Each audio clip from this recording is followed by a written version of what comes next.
Protein virus also contains DNA genetic material, वो DNA में भी हो सकता है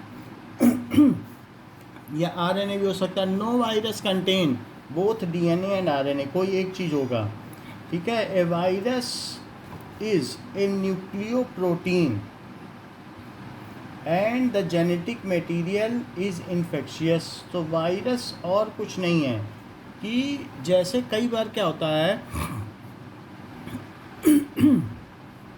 कि ये हैं, तो ये जो स्ट्रक्चर्स हैं डीएनए के, ये एक डिस्क टाइप हिस्टोन होता है जिसको कि प्रोटीन कहते हैं।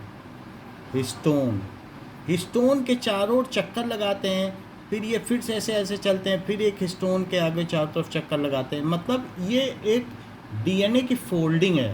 तो फोल्ड होके इसके ऊपर चक्कर लगाएंगे, फिर ये स्टोन इस स्टोन के ऊपर चक्कर लगाएंगे, फिर इस पर फोल्ड हो जाएगा, तो एक नई लड़ी तैयार हो जाती है प्रोटीन की।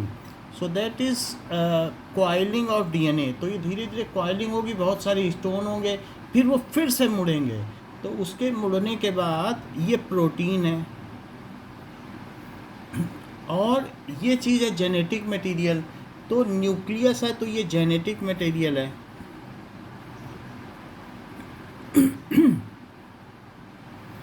तो इन दोनों को मिलकर न्यूक्लियोप्रोटीन कहा जाता है। वैसे तो ये जो भी चीज़ होती है कि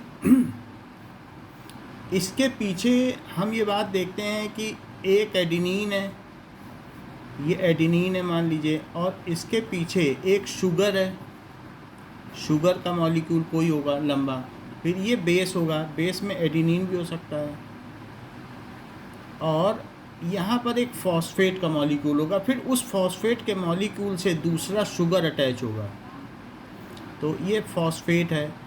PO4 की एक लड़ी होगी, और फिर उसके बाद फिर गुआनिन होगा। तो इस तरीके से ये चीज़ चलेगी। तो इसकी जो बैकबोन है वो शुगर की बनी है और फॉस्फेट की बनी है। अच्छा, उस शुगर का क्या नाम है? Ribose sugar. राइबोस शुगर किस तरीके की होती है?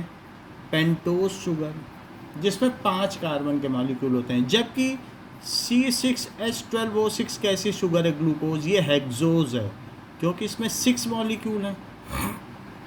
और इसमें कैसा है बताइए? 5 मॉलिक्यूल हैं। तो राइबोस शुगर है, राइबोस शुगर से PO4 जुड़ा हुआ है, तो ये इसकी बैकबोन है। This is backbone. और ये एडेनिन, गुआनिन इस तरीके से चलता है। अब जरा देखें कि 2-4 चीज़ें देख लें, फिर हम आगे बढ़ें कि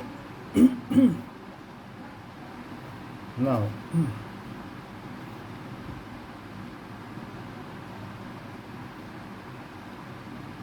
पॉलीन्यूक्लियोटाइड, पॉलीन्यूक्लियोटाइड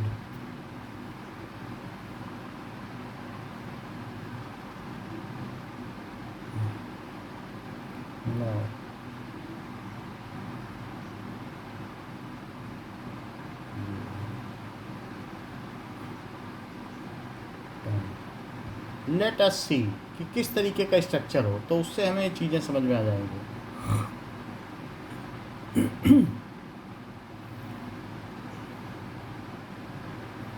कि ऐसा देखो कि यहाँ पर ये स्ट्रक्चर, तो इसमें क्या दिखाया जा रहा है? इसमें दिखा रहे हैं कि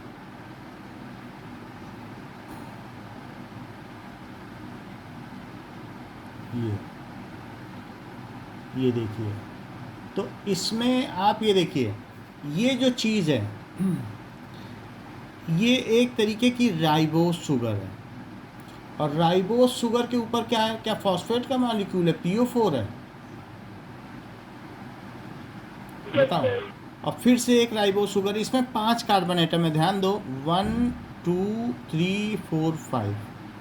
फिर से देखो, 1 2 3 4 5, 5 है कि नहीं? जितनी बेंडिंग है, तो पेंटोस शुगर हो गई जिसे राइबोस कहते हैं। अब फॉस्फेट, तो ये बैकबोन चल रही है। अगर आप देखो तो बैकबोन में क्या क्या है, शुगर फॉस्फेट, ये पूरी बैकबोन यहाँ चल रही है। इसमें सी लिखा है, ये साइटोसिन का फार्मूला है, वैसे इसका चैप्टर आगे दिया गया है। और ये किससे जुड़ा है, गुआनिन। तो साइटोसिन और गुआनिन में 3 तरीके के बॉन्ड होते हैं, 3 बॉन्ड्स होते हैं।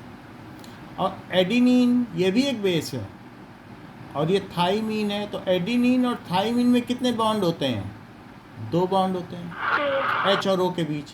यहाँ भी एच और ओ के बीच बॉन्ड है, यहाँ एच और एन के बीच है, और ये एच और ओ के बीच। तो इस तरीके से साइटोसिन गुआनिन से जुड़ता है और एडिनिन थाइमिन से। ये बेस हैं, बीच वाले क्या हो गए बताइए, बेस। और इसके इधर भी वही जो है बैकबोन चल रही है, किसकी, राइबोस की और फॉस्फेट की चल रही कि नहीं। अच्छा, ये चीज़ और ये चीज़ ये तीनों मिल जाए, फॉस्फेट प्लस शुगर और प्लस बेस, इसको कहते हैं न्यूक्लियोटाइड। क्या कहते हैं बताइए, 3 चीज़ मिल जाए, फॉस्फेट, शुगर और एक बेस मिल जाए, और ऐसी बहुत लंबी चेन मिल जाए तो उसे क्या कहेंगे, क्या पॉलीन्यूक्लियोटाइड, बोलो। क्योंकि एक लंबी चेन मिल गई तो पॉलीन्यूक्लियोटाइड। और 2 पॉलीन्यूक्लियोटाइड अगर आपस में बॉन्ड से जुड़े हों, आपस में केमिकल बॉन्ड से, तो उसे क्या कहेंगे, डीएनए का डबल हेलिक्स स्ट्रक्चर। तो 2 पॉलीन्यूक्लियोटाइड व्हेन गेट कंबाइंड, तो इसको कहेंगे दैट इज डीएनए मॉलिक्यूल। तो यहाँ देख लीजिए आप कि पॉलीन्यूक्लियोटाइड में क्या दिया गया है, ज़रा चेन देखो तो क्या कह रहा है बताइए, एक फॉस्फेट, एक शुगर और फिर फॉस्फेट, और यहाँ पे बेस है। अगर आप देखो तो वो बेस दिया गया है, दैट इज़ इस तरीके से यहाँ एक एक बेस लगा हुआ रहेगा। So this is a polynucleotide. इन तीनों को मिलके अगर वही लंबी चेन मिल जाए। अब जरा हम देखें, बस एक बात आपको बस यही बतानी थी कि किस तरीके से ये होता है। अब हम देखेंगे ये किस तरीके से न्यूक्लियो प्रोटीन है। सो दैट वन पॉइंट रह जाता है कि न्यूक्लियो प्रोटीन क्या होता है। नाउ ओके,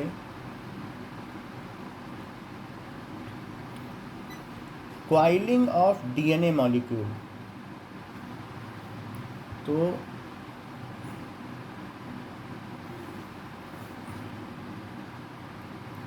इसकी कॉइलिंग देख लें कि किस तरीके से ये कॉइलिंग करता है, then we will have an idea.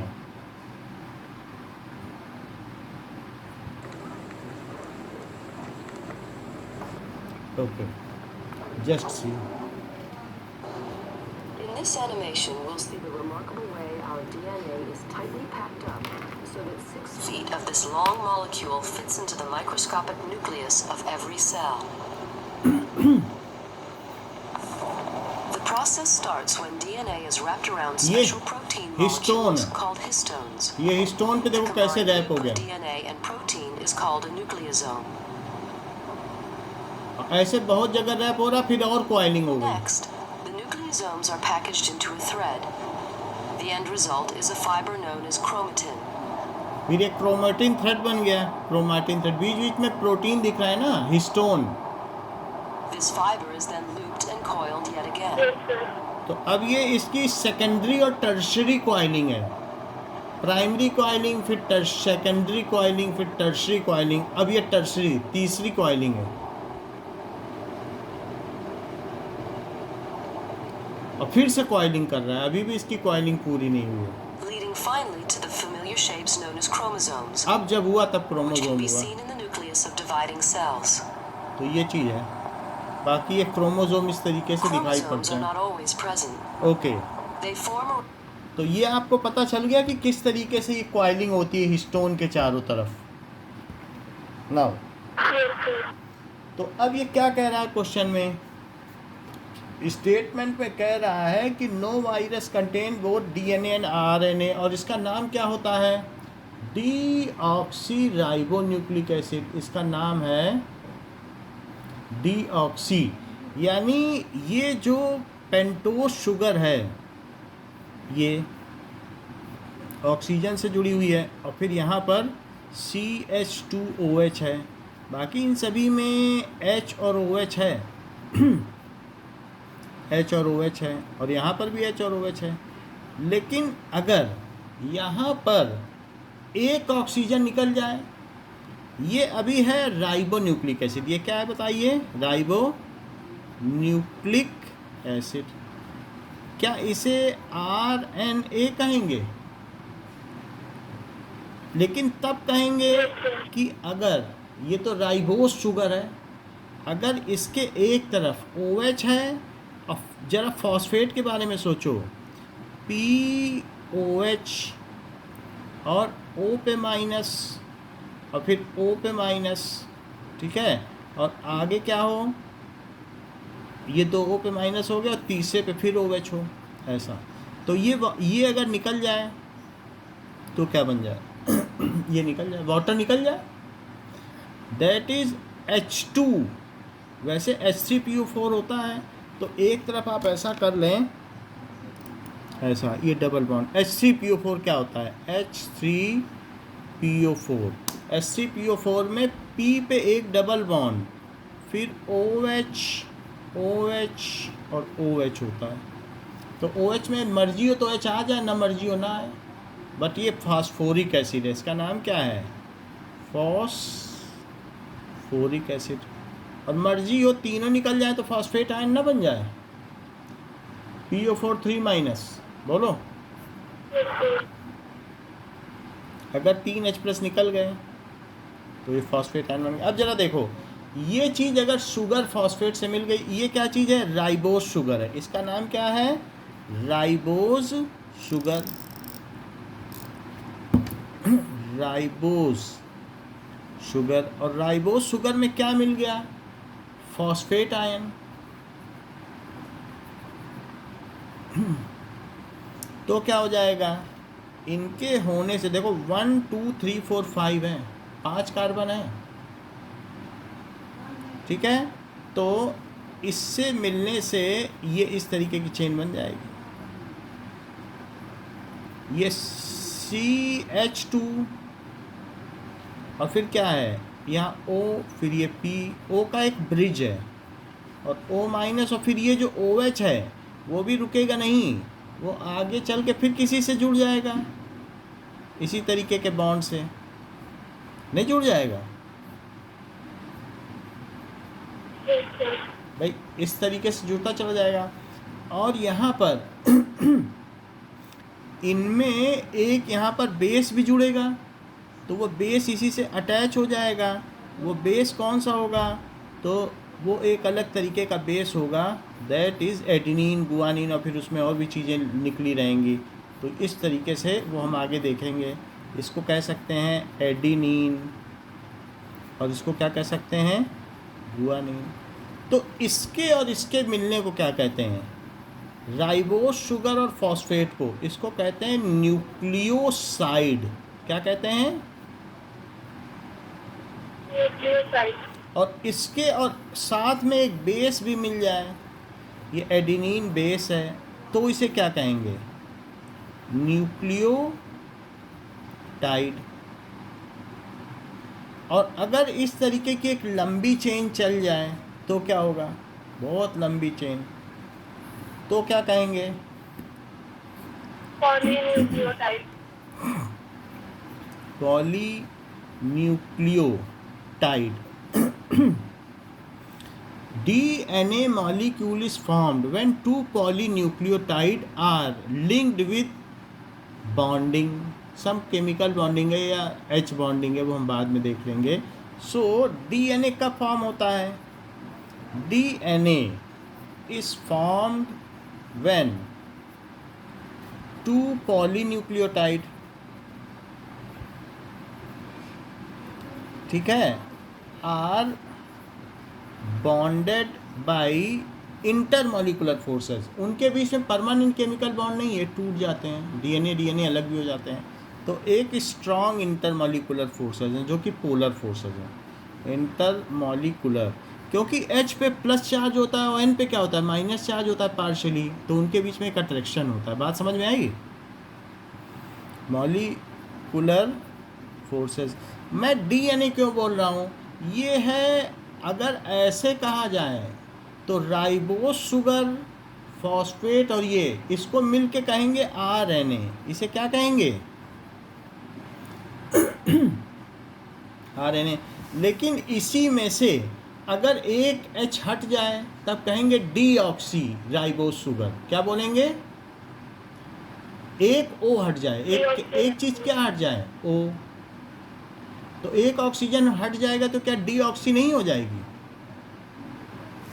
तो राइबोस शुगर में से अब क्या हटा लीजिए, एक ये सब C हैं, ये जो इस तरीके से बनाए गए हैं, और ये CH2, और फिर इसके बाद O रहेगा, फिर O से P जुड़ा रहेगा, और फिर अगले O से फिर इस तरीके से CH2 चल के फिर ऐसे चलता रहेगा।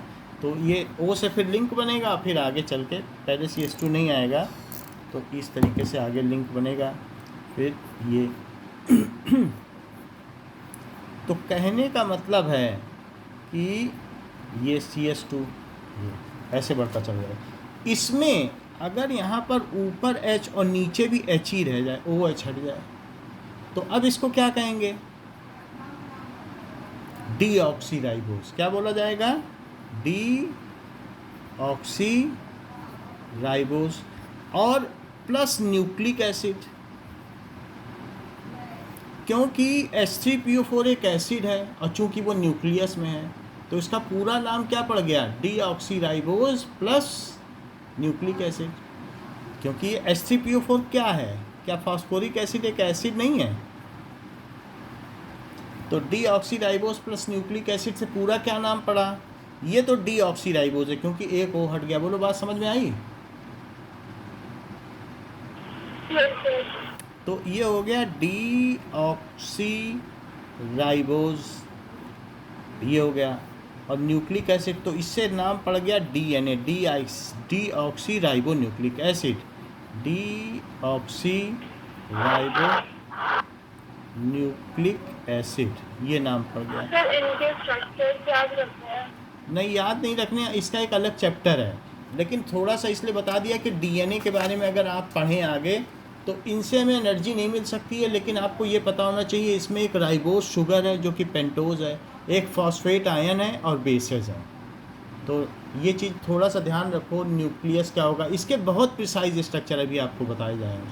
सो you need not to remember anything, बस मोटा मोटा याद रखिए कि आपको जो बताया गया है कि शुगर प्लस फॉस्फेट आयन से क्या बनेगा कि जैसे ये शुगर है, ठीक, तो शुगर और प्लस फॉस्फेट आयन उनसे क्या बनेगा ये देखें ये से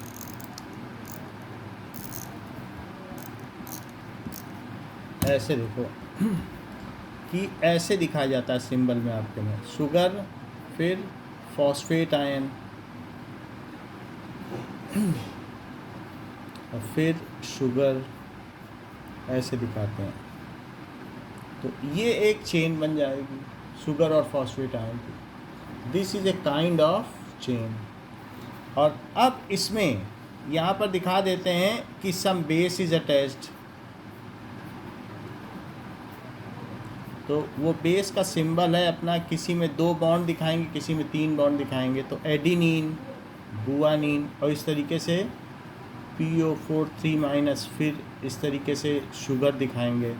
तो अब फिर कुछ होगा, साइटोसिन, एडिनिन के साथ थाइमिन है तो थाइमिन में 3 नोक दिखा देंगे, और गुआनिन है उसमें 2 हैं, 2 बॉन्ड बनते हैं। अब ज़रा देखो, तो इस तरीके से जो शुगर है, राइबोस शुगर, या ये कह सकते हैं कि डीऑक्सी राइबोस शुगर, ज़्यादा कहना ये ठीक रहेगा, deoxy ribose sugar plus phosphate ion, इसको क्या कहते हैं? न्यूक्लियोसाइड, इसे क्या कहेंगे? और डीऑक्सी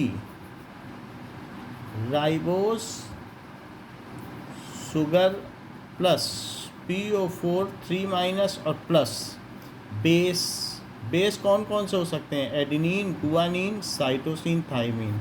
इसको क्या कहेंगे? न्यूक्लियोटाइड। इतनी बात समझ में आई? ठीक है, बोलो। आवाज़ नहीं आ रही, फिर से करो।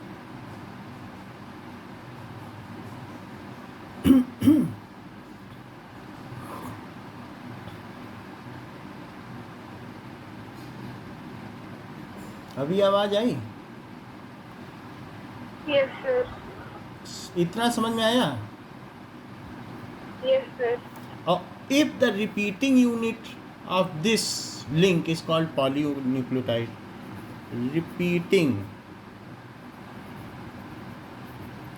Unit of nucleotide is called polynucleotide. अब आगे की बात देखो। A virus is a nucleoprotein and a genetic material is infectious. Virus एक न्यूक्लियोप्रोटीन है क्योंकि उसमें हिस्टोन भी तो होगा ना। और न्यूक्लियोप्रोटीन का क्या मतलब है कि न्यूक्लियस का ये सब आइटम होगा और साथ में क्या होगा? हिस्टोन भी होगा कि नहीं होगा? Yes, sir. And genetic material is infectious.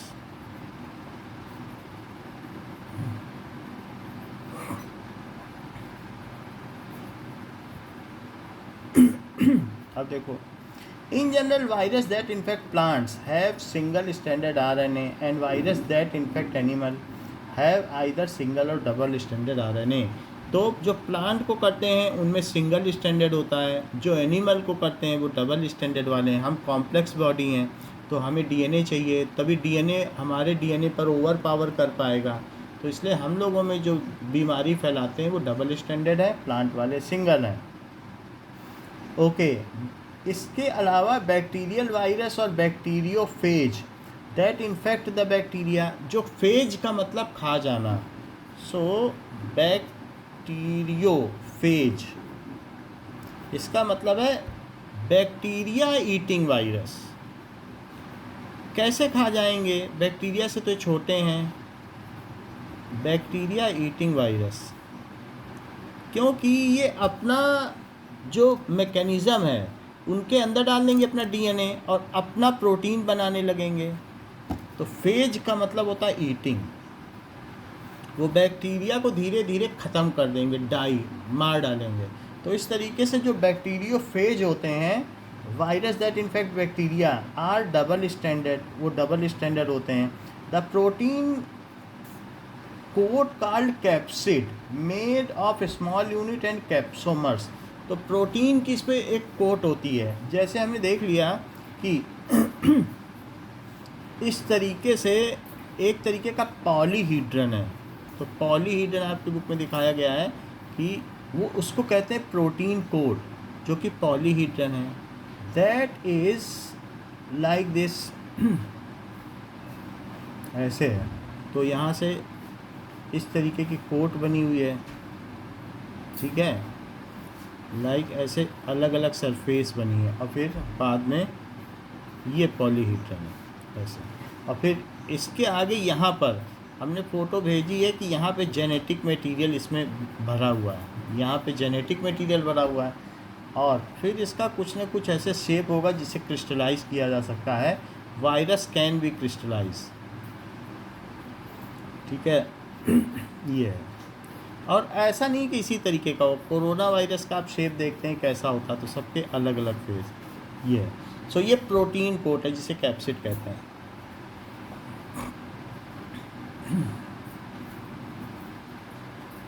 अब आगे पढ़ें, ठीक है। The protein coat is called capsid made of small sub unit called capsomers protect the nucleic acid. तो it protects the nucleic acid, जिसके ऊपर प्रोटीन का कोट है। These capsomer are arrange in helical और पॉलीहीड्रन। ये या तो helix में होंगे ऐसे भी बैक्टीरिया ये वायरस हैं, आप देखोगे तो इस तरीके से भी हैं, डबल हेलिक्स में इस तरीके से। सो या तो हेलिकल भी होंगे प्रोटीन कोट, और या फिर ऐसा भी हो सकता है। Now helical virus,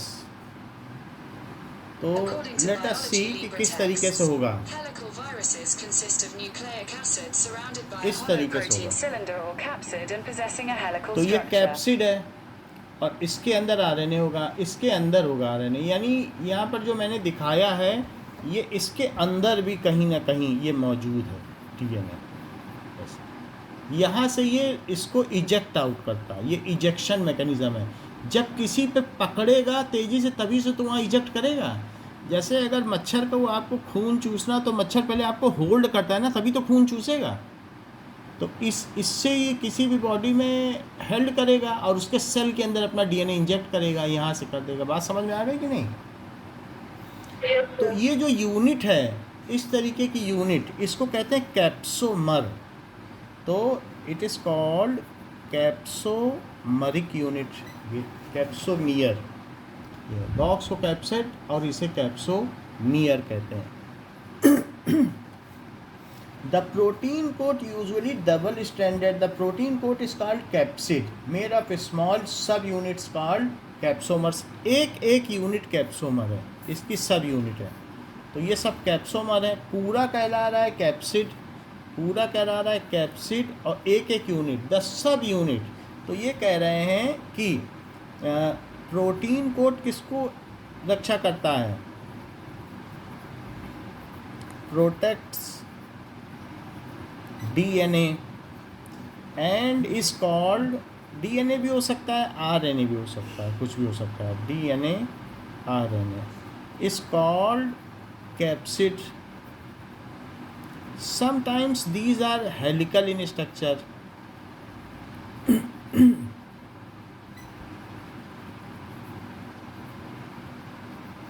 and its single unit is called, इसकी सिंगल यूनिट क्या कहलाएगी? That is called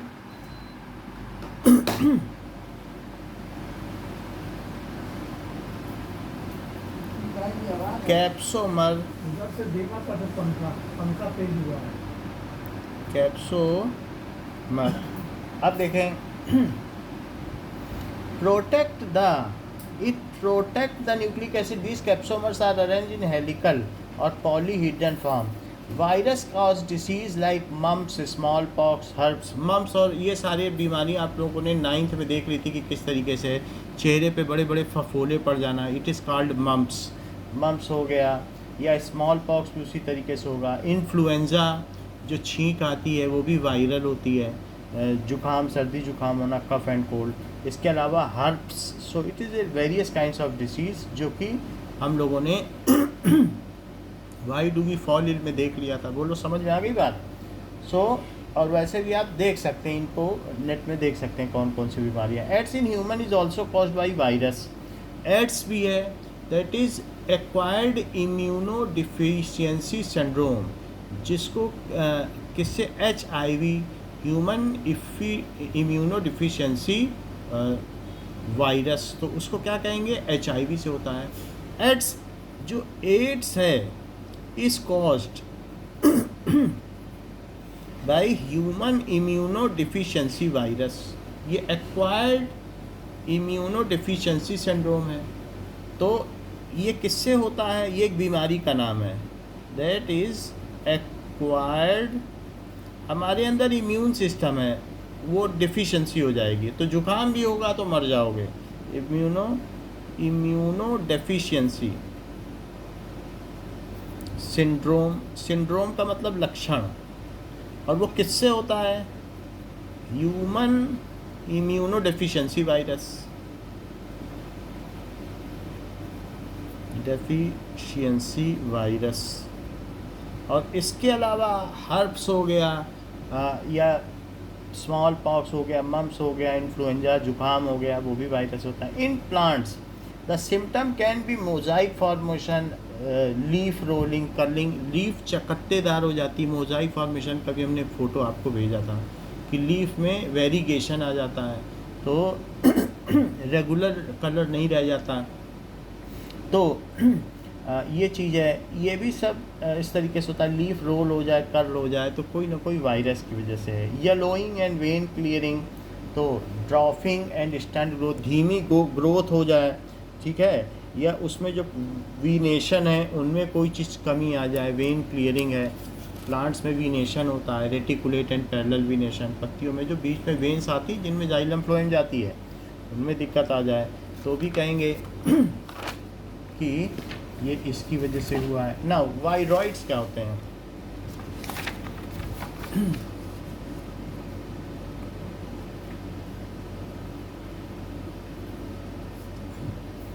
so Diener discovered a new infectious agent, तो डीनर ने एक और बात पता लगाई। सो क्या पता लगाया? Dinner discovered that smaller than virus, वो इस पोटैटो में स्पिंडल ट्यूबर डिसीज़ ला देते हैं कि अ न्यू इन्फेक्शियस एजेंट।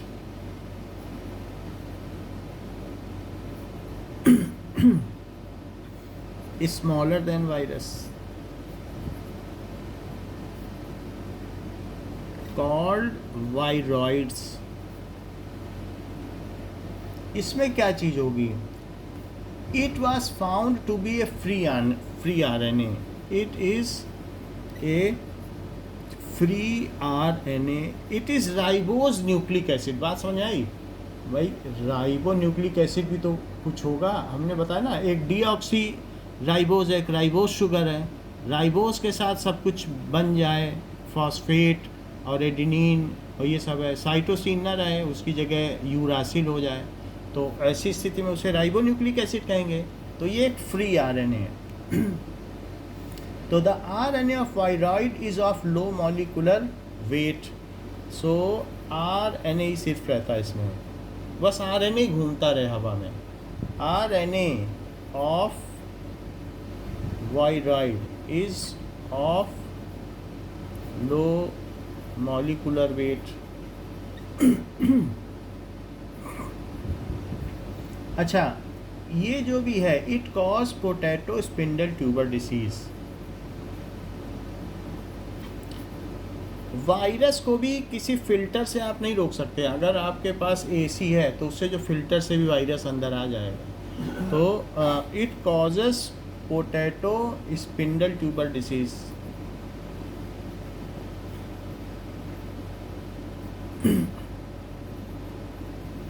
अब जरा देखें लाइकेंस क्या होते हैं। तो लाइकेंस भी फिगर आपने देखे ना, लाइकेंस के जो पेड़ों पे उगते हैं अलग अलग कलर के, बोलिए। These are symbiotic relationship, these are symbiotic relationship. किसका है?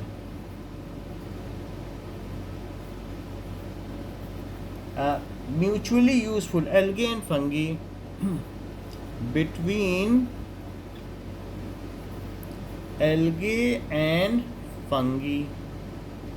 तो फंगी क्या करेगा? फंगी पकड़ के रखेगा सैप्रोफाइट और उसके ऊपर एल्गे उगेगा।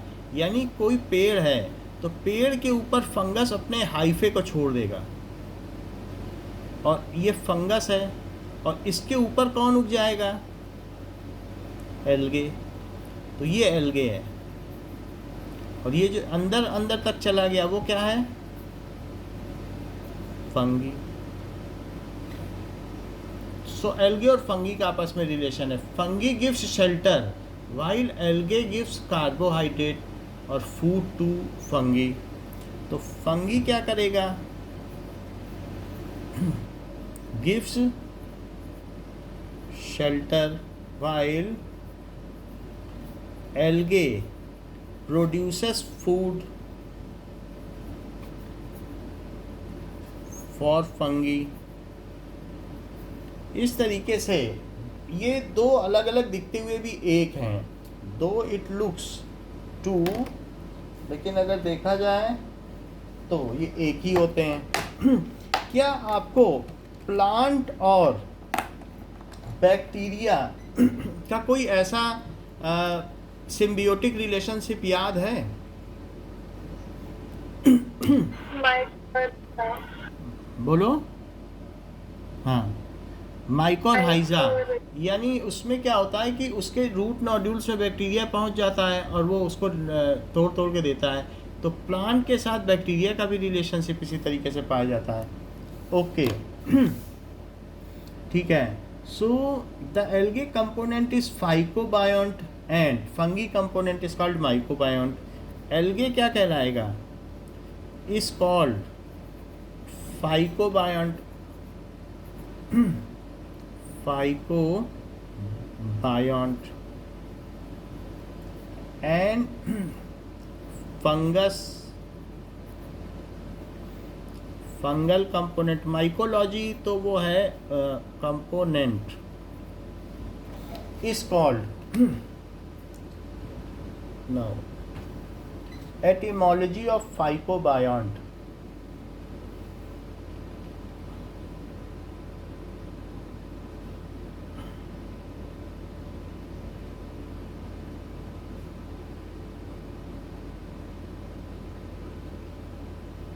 सो ये फाइको जो होता है ये इट इज़ एल्गे कोई कहते हैं, सी वीड को कहते हैं। सो फाइको का मतलब सी वीड। सी का जो भोजन है मुख्यतः वो एल्गे है। जो 50% ऑक्सीजन कौन ट्रैप करता है सी में? एल्गे करता है। और 80% भोजन लोगों को कौन देता है सी में? That is algae. तो ज़्यादातर खाना सब ब्राउन एल्गे, ग्रीन एल्गे से ही तो लोगों को मिल रहा है, जितने भी एक्वेटिक एनिमल्स हैं। तो इसलिए सी वीड, सी में उड़ने वाली जो झाड़ झंकार है जिनको कुछ और नहीं कहा जा सकता, वीड कहा जा सकता है, तो वो फाइकोबायोंट है। फाइको से ही है, बायोंट का मतलब तो बायो यानी ऑर्गेनिज्म है, और myco fungal component is called mycobiont. तो इस तरीके से इनके दो कंपोनेंट हो गए, एक फाइकोबायोंट हो गया और एक माइकोबायोंट। तो ये आप देख लें कि एल्गे एक तरीके का एल्गे और फंगी के बीच में ये बात बताई गई है। Now okay, so algae prepare food, ये सारी बातें कही गई हैं। और इसमें lichens are very very good pollution indicators. अगर पोल्यूशन होगा तो लाइकेन वहाँ प्रोड्यूस नहीं होते हैं। अगर पहले जैसे हिमाचल प्रदेश में बहुत लाइकेन थे, लेकिन जब से टूरिस्ट बढ़ गए हैं तब लाइकेन नहीं हो रहे हैं, लेकिन अभी भी श्रीनगर में हो रहे हैं। तो ये एक तरीके का पोल्यूशन इंडिकेटर है। Pollution is more than lichens are not produced, इस तरीके से ये इंडिकेटर है। Now we will see questions regarding this chapter. सो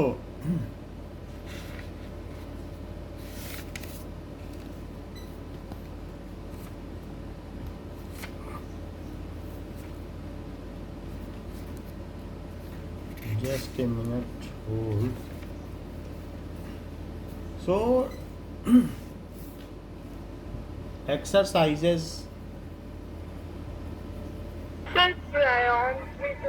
क्या बायोंट का मतलब है तो माइकोलॉजी का मतलब है कि इट इज़ फंगस, और बायो का मतलब क्या होता है कि it is alive.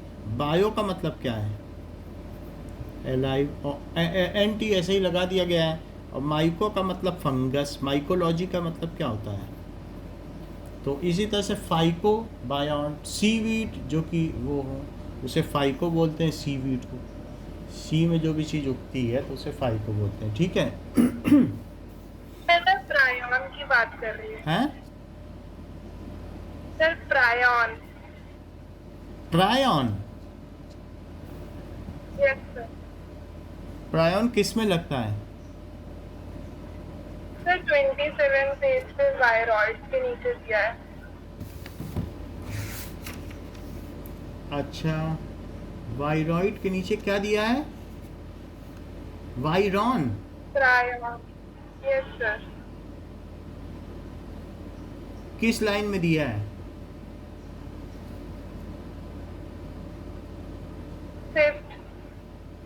5th line में the RNA of viroid of low hence it is name as viroid, 5th line में दिया है।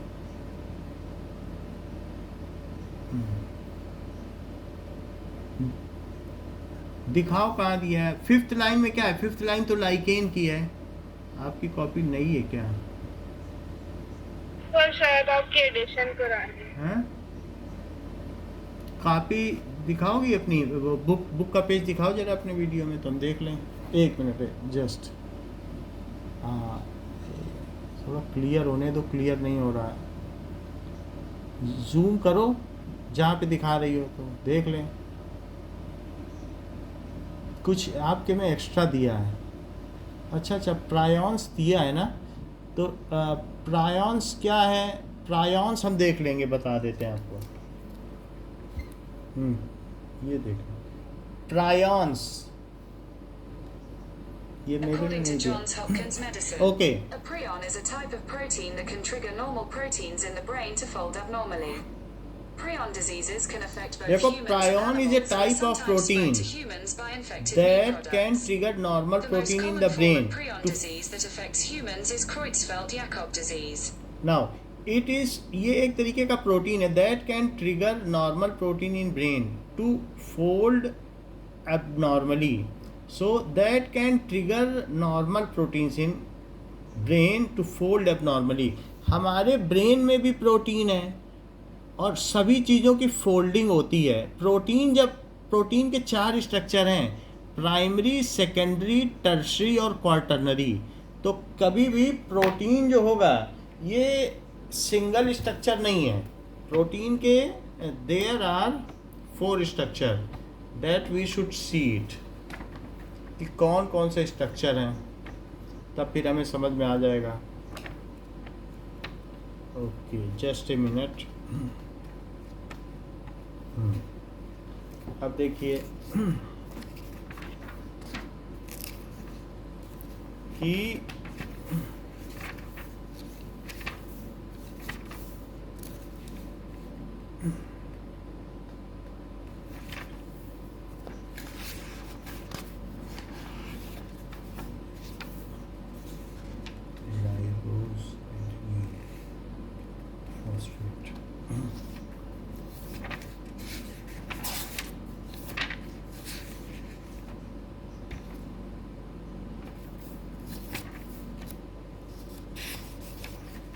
ये देखो,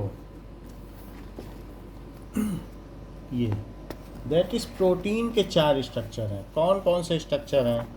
दैट इज, पहले तो प्राइमरी स्ट्रक्चर। तो प्राइमरी स्ट्रक्चर किस तरीके का है? ये है प्राइमरी स्ट्रक्चर। प्राइमरी स्ट्रक्चर में सिर्फ प्रोटीन किस तरीके का होगा कि ऐसा होगा, लेकिन ये फंक्शनल नहीं है। फिर इसके बाद ये कॉइलिंग होगी तो सेकेंडरी स्ट्रक्चर होगा, फिर और मुड़ेगा तो टर्शरी होगा, और 2-4 प्रोटीन मिल जाए तो क्वार्टरनरी है।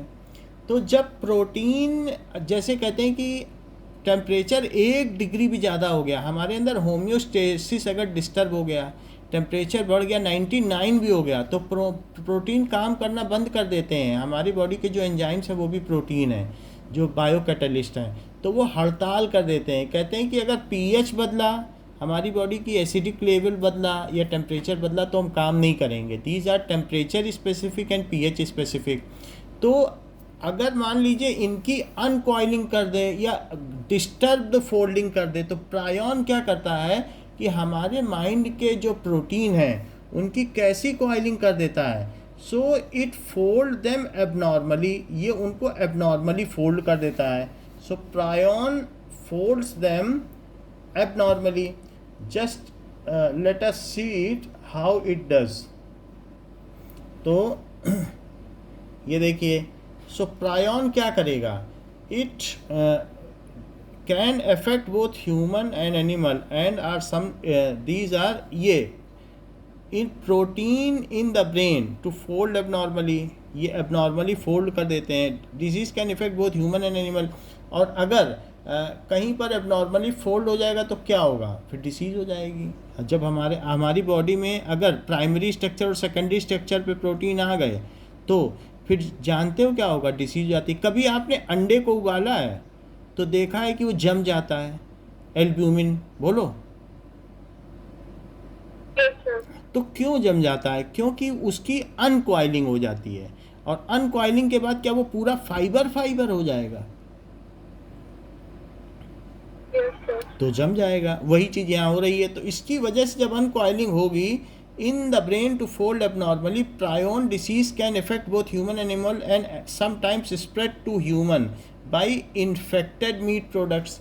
तो हमारे अंदर ये कैसे पहुँचती है? क्योंकि एनिमल के जो मीट में वो प्रोटीन होता है, लगभग तो सब प्रोटीन है, क्योंकि सेल से हम खा रहे हैं। तो उसकी वजह से अगर इन्फेक्टेड एनिमल है तो हमारे अंदर ये डिसीज आती है और दिमागी बुखार आ जाता है। दिमागी बुखार में क्या होता है, ब्रेन के जो भी प्रोटीन है वो गलत तरीके से फोल्ड हो जाते हैं, और ये प्रायोन करता है। प्रायोन खुद प्रोटीन है, ठीक है। So the most common form of prion disease that affect are that is Creutzfeldt Jakob disease. तो थोड़ा समझ में आ गया आपको कि क्या है, बताइए। Yes, sir. अच्छा, बाकी जो हमने आपको बता दिया, ये देखो डीएनए का भी स्ट्रक्चर देख लो। This is structure of DNA.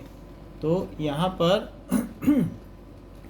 क्या दिखाया गया है, ये क्या है, ये राइबोज शुगर है। राइबोज हमें नहीं देखनी, अगर यहाँ OH हट जाता तब डीऑक्सीराइबोज हो जाएगी, तब डीएनए होगा। अभी नहीं है डीएनए, तो जब डीऑक्सीराइबोज आगे होगी देन ओनली।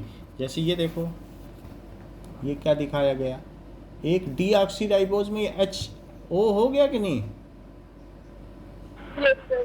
तो यही है डीऑक्सी, नीचे लिखा भी है, क्या लिखा है, डीऑक्सीराइबोज। तो इन तीनों के मिलने से, जरा ये देखो, क्या इसमें एक ये राइबोज शुगर है, देख पहचान रही हो, और इस पे CH2OH है। CH2OH बताया था नहीं, उस पर फॉस्फेट लगा है, फॉस्फेट आयन।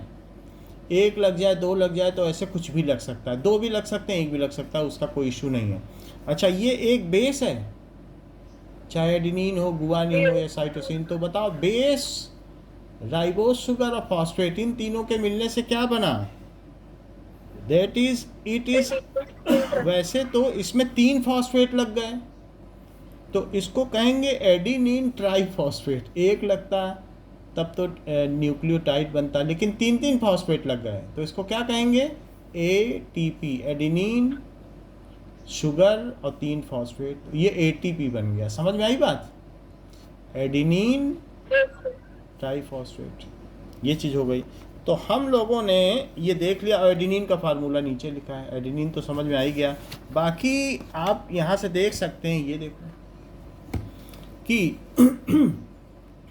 अब यहाँ पर राइबोज हैं, राइबोज शुगर हो, एडिनिन हो और फास्फोरस हो, इन सब के मिलने से डीएनए का स्ट्रक्चर बन जाएगा। सो अगर हमें डीएनए का स्ट्रक्चर देखना है, then what is the structure of DNA, let us C.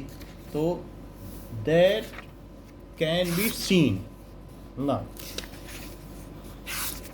Late me show you structure of DNA, that is interesting.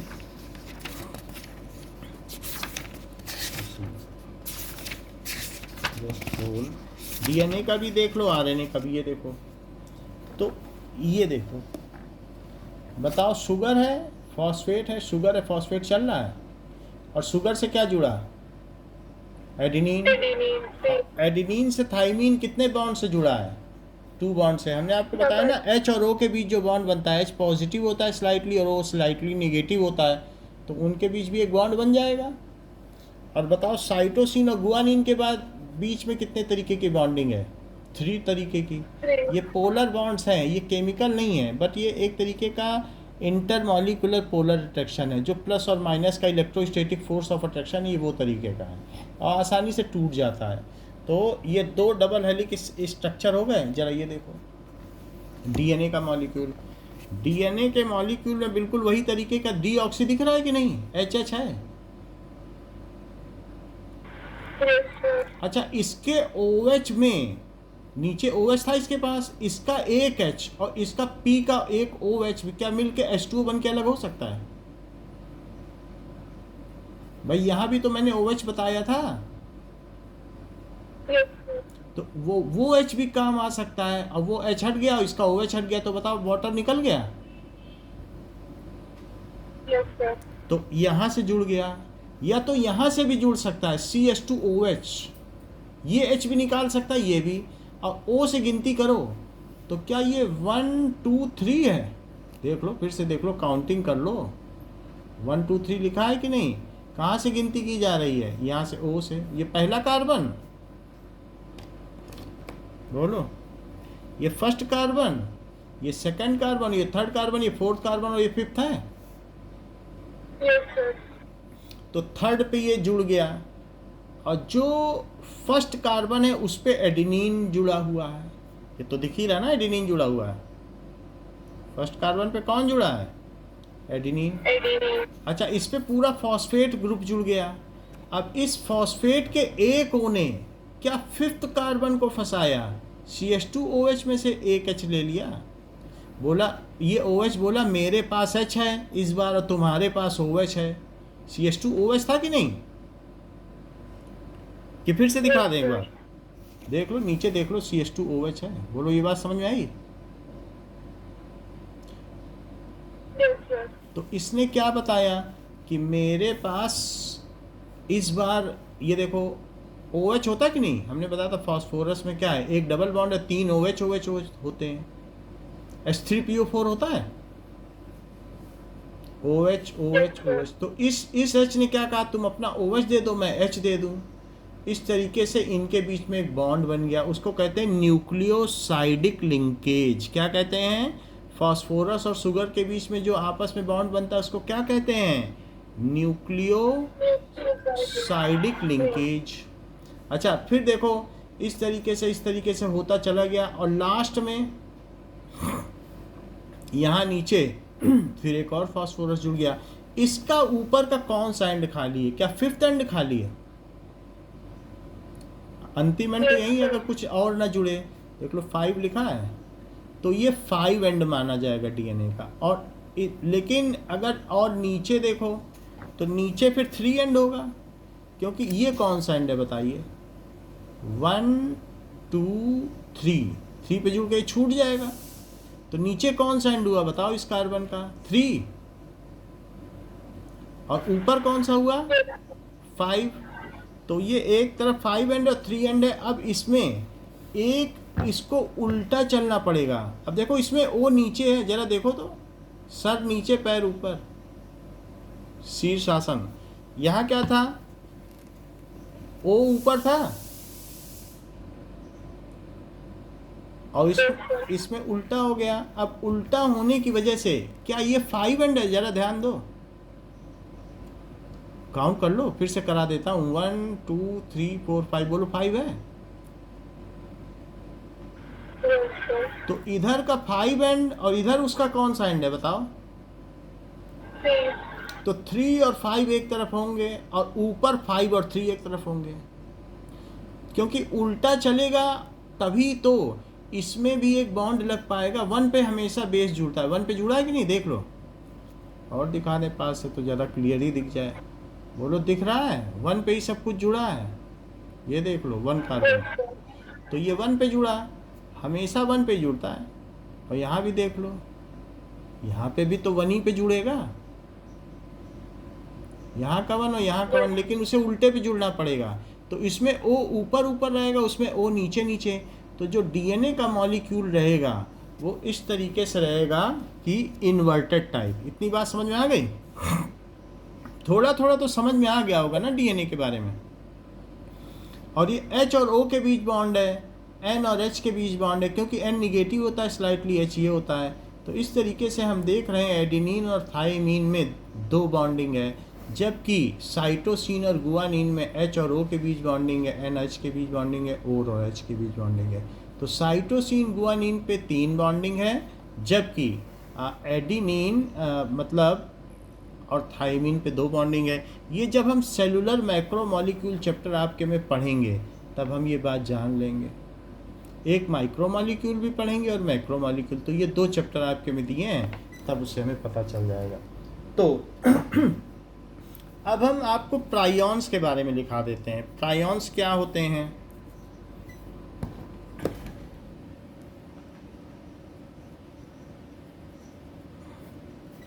A prion is a type of protein. Is a protein. अच्छा, protein के बारे में भी आपको, protein के बारे में मैंने आपको बताया क्या कि वो अमीनो एसिड से बनता है। अमीनो एसिड का फार्मूला आपको पता है क्या? ये सब नहीं पता है? सर अमीनो एसिड बोलो। सर अमीनो एसिड का नहीं पता। चलो अमीनो एसिड का भी देख लो, क्योंकि प्रोटीन है तो अमीनो एसिड का पता होना चाहिए कि टाइप ऑफ प्रोटीन।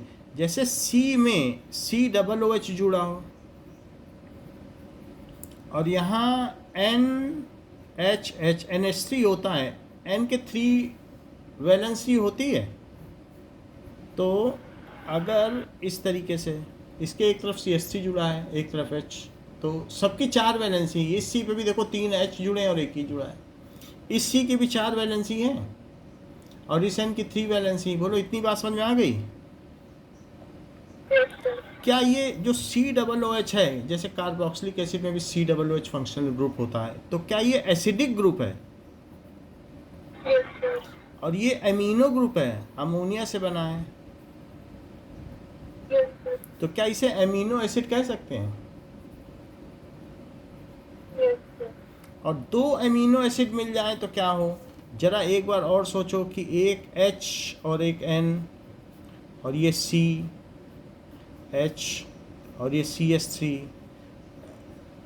ये डबल बॉन्ड हो, ये OH, ये यहाँ पे बदलता रहता है। बाकी ये सब स्ट्रक्चर एक रहता है। यहाँ CH3 ROH न जाने क्या क्या होता है। हमारी बॉडी में 20 तरीके के अमीनो एसिड्स हैं, 20 टाइप्स ऑफ अमीनो एसिड्स।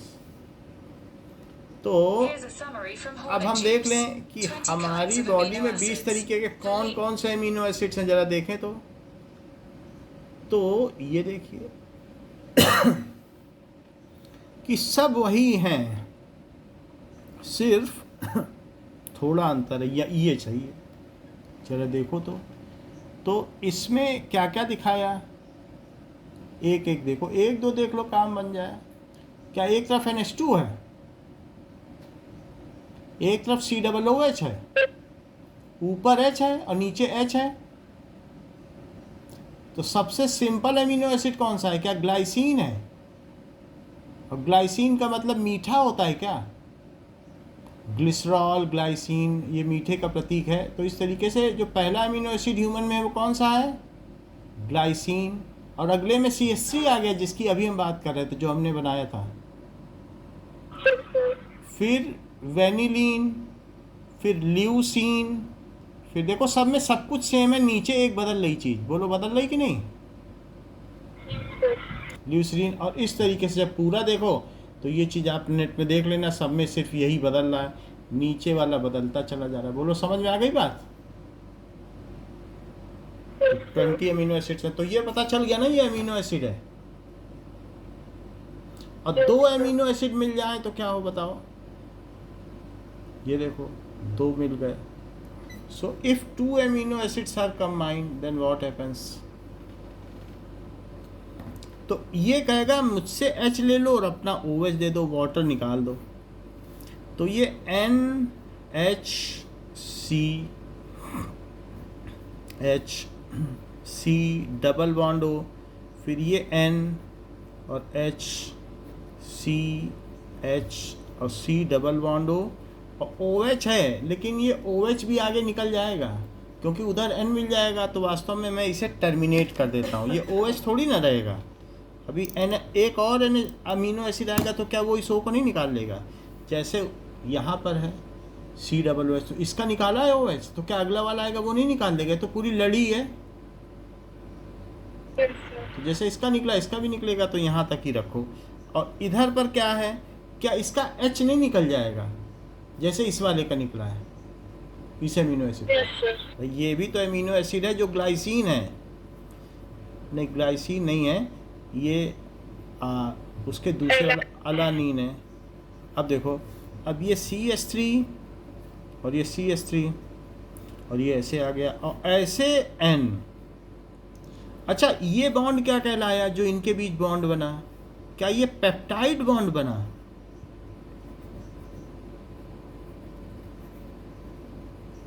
जब 2 अमीनो एसिड जुड़ जाते हैं तो उसे क्या डाई पेप्टाइड बोलते हैं? Yes, sir. When 2 amino acid are bonded by peptide bond,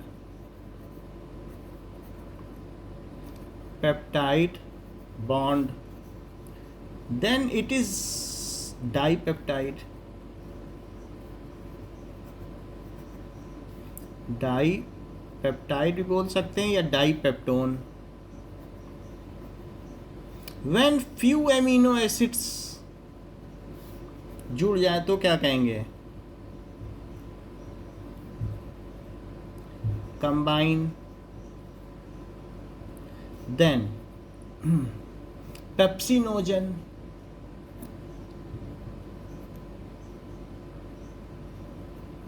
और 100 से ऊपर जुड़ जाए तो ये हमारी बॉडी में कुछ ना कुछ फंक्शन कर सकते हैं, तब प्रोटीन कहेंगे. When more than 100 प्रोटीन जुड़ जाए तो क्या कहोगी? When more than 100 amino acids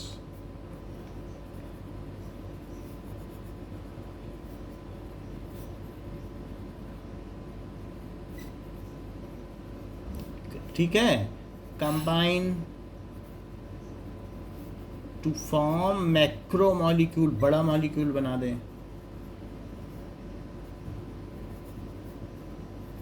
Then it is called protein.